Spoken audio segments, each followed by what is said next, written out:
കല എന്ന് പറഞ്ഞാൽ എന്താണ്? ഇത് എവിടെയാണ് ഉണ്ടാവുന്നത്?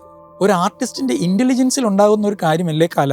ഒരു പിയാനിസ്റ്റ് പിയാനോ വായിക്കുമ്പം ആ കല ഉണ്ടാകുന്നത് ആരാണ്? ആ വായിക്കുന്ന പ്ലെയറാണ് ഉണ്ടാക്കുന്നത്. ആ പിയാനോയുടെ ബ്രാൻഡ് അനുസരിച്ചാണോ കല വന്നുകൊണ്ടിരിക്കുന്നത്? അതല്ലെങ്കിൽ ഒരു ഫോട്ടോഷോപ്പ് ഉപയോഗിച്ച് ഒരു ഡിസൈനർ ഒരു ഡിസൈൻ ഉണ്ടാക്കുമ്പം ഫോട്ടോഷോപ്പാണോ ഡിസൈൻ ഉണ്ടാക്കുന്നത്?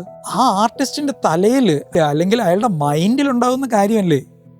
AI ഉപയോഗിച്ച് മ്യൂസിക് ക്രിയേറ്റ് ചെയ്താലും ഉപയോഗിച്ച് മ്യൂസിക് ക്രിയേറ്റ് ചെയ്താലും ഈ മ്യൂസിക് ഉണ്ടാകുന്നത്, അല്ലെങ്കിൽ ഒരു വീഡിയോ ക്രിയേറ്റ് ചെയ്യണം.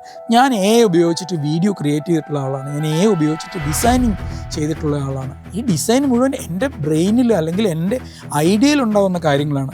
അത് എക്സിക്യൂട്ട് ചെയ്യാൻ വേണ്ടി ഞാൻ ഉപയോഗിക്കുന്ന ഒരു ടൂൾ മാത്രമാണ് AI. അപ്പോൾ ഞാൻ ഉപയോഗിക്കുന്ന ടൂളിനെ വച്ചിട്ട് നിങ്ങൾ എൻ്റെ ആർട്ട് ഫോമിനെ മെഷർ ചെയ്യുന്നത് എങ്ങനെയാണ്? ടൂൾസ് എന്ത് വേണേലും ആകാം. കാളവണ്ടി ഒരു ടൂളാണ്, കാർ ഒരു ടൂളാണ്, ഫ്ലൈറ്റ് അല്ലെങ്കിൽ എയ്റോപ്ലെയിൻ മറ്റൊരു ടൂളാണ്. ഞാൻ കാളവണ്ടിയിൽ മാത്രമേ സഞ്ചരിക്കുകയുള്ളൂ എന്ന് ടെക്നോളജി ഇഷ്ടമില്ലാത്ത ഒരാൾ പറഞ്ഞാൽ അയാൾ എങ്ങനെ US പോകും?